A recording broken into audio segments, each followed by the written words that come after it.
Hello and welcome to episode 2 of Beer Tactics Derby and Beer. Today we have myself, Spectral. We also have Delta, and making his first appearance this series we have Mr. Sandroid.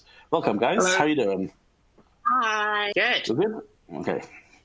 Well, starting with the new format, we're going to dive straight into the games. Today we're going to have a look at Stockholm versus Helsinki from Eurocup 2019. Before we get started, do either of you have any thoughts, anything we should be particularly looking out for as we go through this game? I think it's interesting if you look at the jam starts, you can quite often predict who you think is going to win just by the setup of the type of jammer, whether they're like a pushy jammer or a jukey jammer, and if the opposing wall is in the best position to deal with that kind of jammer. I remember there was a little bit of like sort of last movement and stuff, but I think there were some penalty issues on both sides at different points as well, which obviously majorly affected their starts. But yeah. Okay, cool. Well, let's dive in. So here we go. So yeah, like straight away there, they start in a crush, and then they change, and they start really like crushed in, and then sort of set up in front with their offense left in. That's Helsinki, I mean. Yeah, I think that's Malou jamming, isn't it, for Helsinki? Yeah. And then it's the type of start that she's going to prefer because she can push her way through, whereas like clogging the track and making it really wide is not going to help the Stockholm jammer on that jam start. Yeah. Pio's just got really powerful forward momentum. Like like giving her a run up. Like if you were recycling her, I wouldn't go too far and give her like a big run up. So here, Helsinki's done a star pass. Do you think it would be worth running this jam? I think I would, yeah. Pardio's already got through first, initial pass, first scoring, second scoring. I would, keep going while she's got that momentum. Like she's going fairly easily at the moment. Yeah, punish the pivot. Not many teams do it. It's worth it. It's one of those things that when it goes right, it looks like the best and most amazing decision ever, but everybody starts thinking you're mental if it goes wrong. But then I guess, if it goes wrong and you still keep running it. I think it's like that star pass is a good tactic, but it's one that depends quite a lot on the other team worrying about your pivot, scoring and calling it off. Whereas if the other team doesn't go for that, if they're like, no, actually, we're not really worried if your pivot's like jamming now, we're just going to carry on, then it kind of, like normally you see teams do it because they're like, yeah, we'll just get the star out and then they'll call it when we come around. Whereas what you can see now, if it starts to go wrong, it can be a really long jam. Yeah. So a small detail in this triangle here, which I quite like. Okay, so Pardio is just trying to push through the center of this triangle. And so normally you end up with, the two green blockers in front and the white jammer pushing from behind. Watch what the inside forward facer does with her right leg.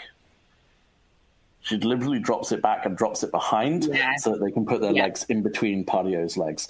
And as long as you're not making contact below the knee, it's not a low block, but it really pins them and makes it really difficult for them to move. Yeah, and they're doing it at that moment because that's like the moment the offense is coming back.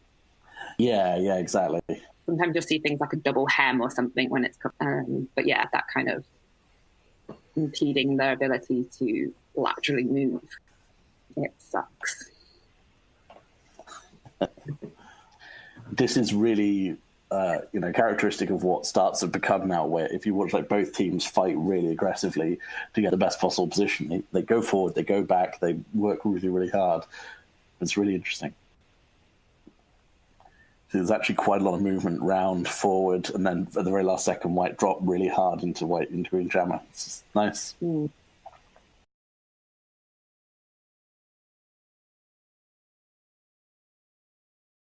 Oh, this is my old Bristol teammate. Matt jamming to Stockholm. That's our whack.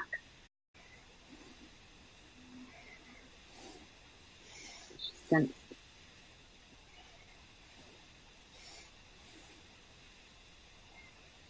Koala.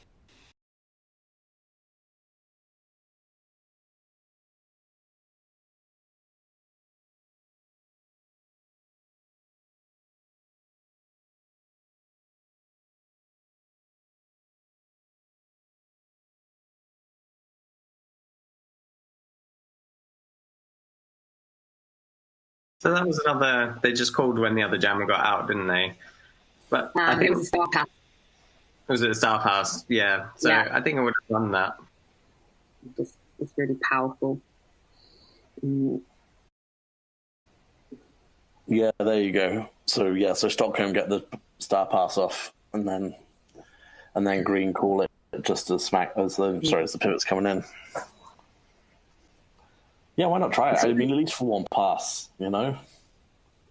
Yeah, I think if you got to trust in your blockers, and that the blocker that's now jamming has also had a hard first 30 seconds to that jam as well, because they've been trying to keep the other jammer back.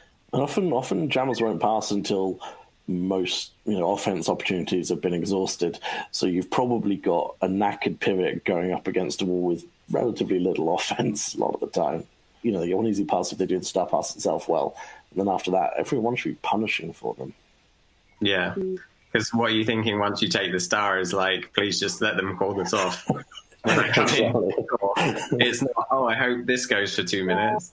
Yeah. I've done that pivot. Not often, but it's happened. I don't like it. It's funny, actually. Beth Lord is the opposite. She loves when they run it on her as a pivot. So run it on Beth.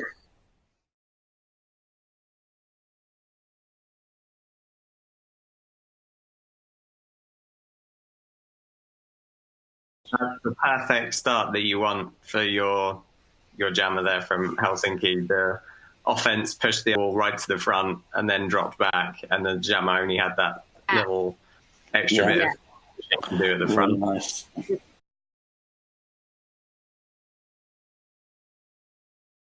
Stockholm are one down, so it's not even like it's a split pack or anything. It's just 20 clear feet for Helsinki to block into. Yeah. As a jammer, I love that start.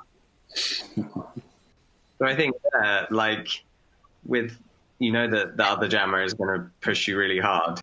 You've got to, as Stockholm, you've got to go away from that offense and try and clog the track and make them have to push further in this situation. Yeah, it's this inside forward face, so you take the inside line, outside forward face, take the outside line, and just trust you to cover the middle.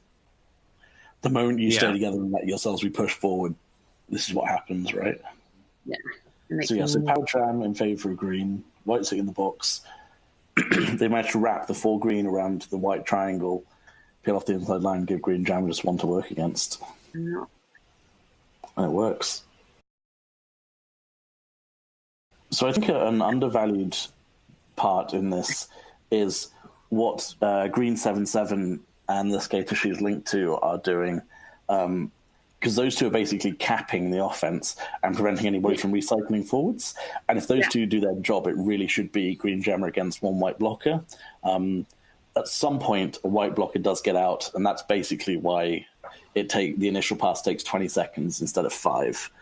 So I think... Yeah. No, that makes a massive difference, having that cap at the top. In that case, it was the outside forward face of it, same thing. This is very good. Yeah, if they'd managed to pin both those two, Green Jam would be out by now. Yeah, I think this start really shows how quickly a power jam can evaporate, or a power start in this case as well. That pivot, I think, does a great job of not being seen by that wall until the last second. Yeah. She just sneaks into that kind of position and then stops the whole wall from being able to go across there just by taking out the brace, or not even taking them out.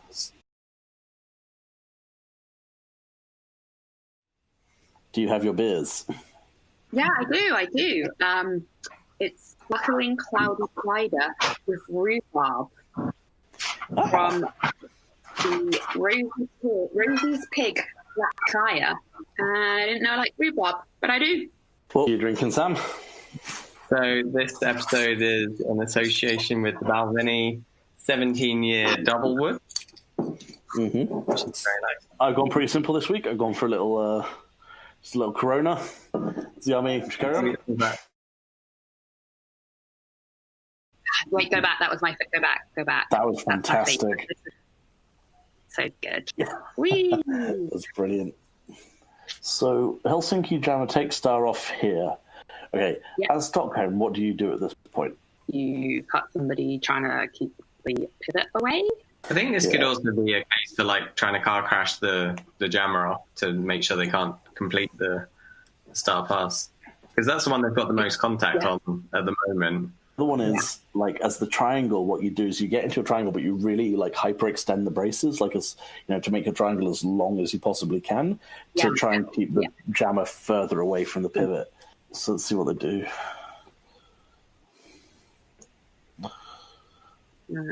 So they do actually do the thing of dropping back the forward faces to try and keep her further away, but she does still manage to get the star over. So.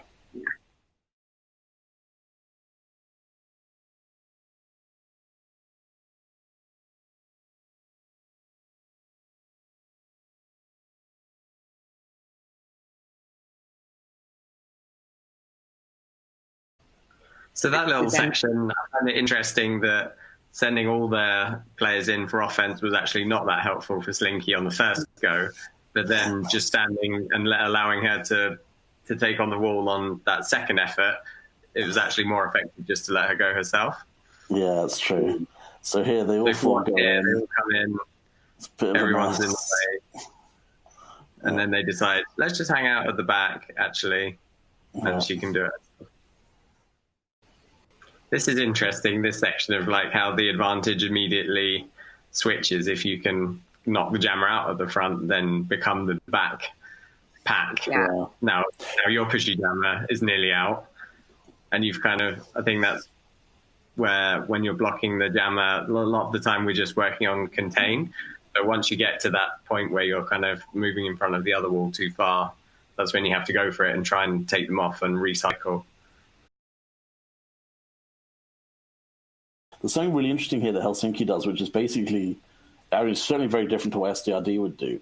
So they do it twice, actually. So here, they knock off white jammer in a second.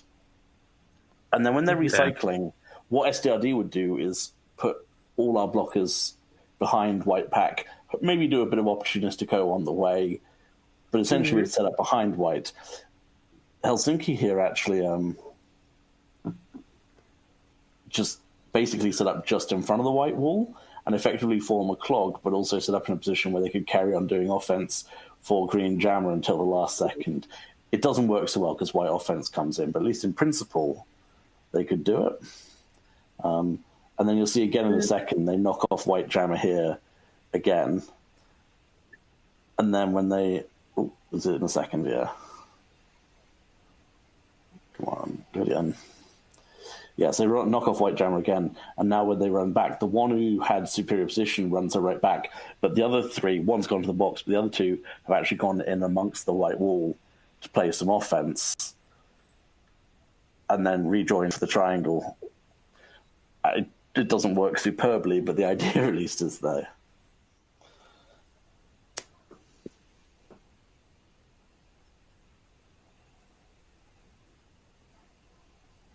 Did green set up in a flat two there at the back? Right at the end. Yeah. Yeah, there. Flat forward facing two. And they take the jammer. So this is actually a really nice dynamic triangle here from Stockholm if you watch it. So they're coming around the corner as a three just here, and they end up slightly out of position and with offense played on them, and so they just turn and stay in the way of the jammer. It's actually quite nice. Offense, or they basically get forced to turn. Offense comes in, and then they still wind up with two in front, recycled one to the front. It's really, really nice, the reformation and the turning and the recycling. If you watch white pivot here, she just rests in alongside and wraps herself around like the upper leg and waist of green 4-2. And it's brilliant because it like there's no way to get out of it because white are now sitting with two sitting, one standing in the box. Wow. So what do you do as white here? I'd probably just let him go as the jammer because, do you know what? I'm not going to do an effective wall with that one other person. The best I can do is position myself to lead them towards that one blocker, but really, like, I want to... Go for the O. You might as well. Like, the best you can get in this situation is your jammer gets out as well. The only thing I'd be tempted to suggest would be for the white blocking, you're going for defense, position yourself in front of the green wall, because that forces the jammer to pick a line, and it just gives you an extra second to catch her. This way, if she decides to go outside line, no earthly way you're going to get to her. Oh, yeah, completely. What actually happened happens. Let's see. So they do try to get a 2-1 in front of her. That's actually a good effort, but she eventually gets through. That was a good effort. Power down. Ooh.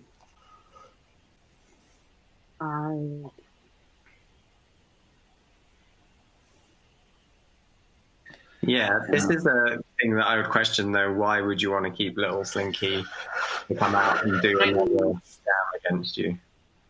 I did wonder that myself, but I wasn't 100% sure it was Slinky in the box because my screen is not the best.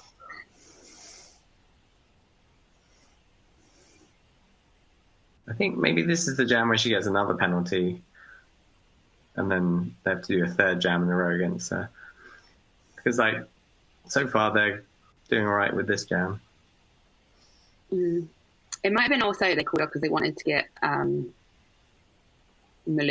Is it Malou? Yeah, Malou. Yeah. A power jam. So Slinky's come back to the box again. The thing is that and the maths that I think that people forget about, that in this situation, when you do something like this, you're giving up a pass, basically. Little Slinky was still on her initial pass, whereas, you had to complete one to even start scoring. Now you're having to complete 2 initial passes. You're completing 2 passes before you start scoring any points effectively this way around. And I don't know, I can't remember what happened in the previous jam, but maybe it was even effectively now 3 scoring passes that you gave up.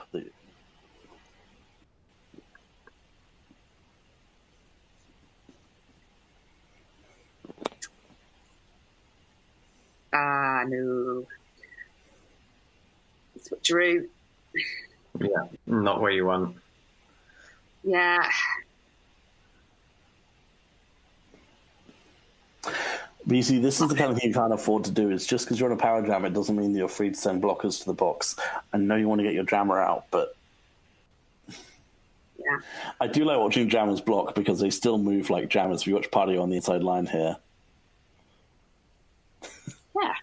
Yeah. Got out of there. The same works the other way around as well. When you see a blocker that's jamming, and they jam as if they're trying to block their way through the whole pack. Yeah. This is actually why sometimes pivots do have a successful passes, is because blockers aren't prepared for a slightly different, Yeah, you might get suddenly a very physical, like a blocker that wants to engage physically with the other team rather than trying to dance around them. Okay, so half time. First things first, how's your drinks? Getting through it, pretty good. I might top it up. How's the rhubarb? It's really good. I highly recommend sparkling cider with rhubarb. Delicious.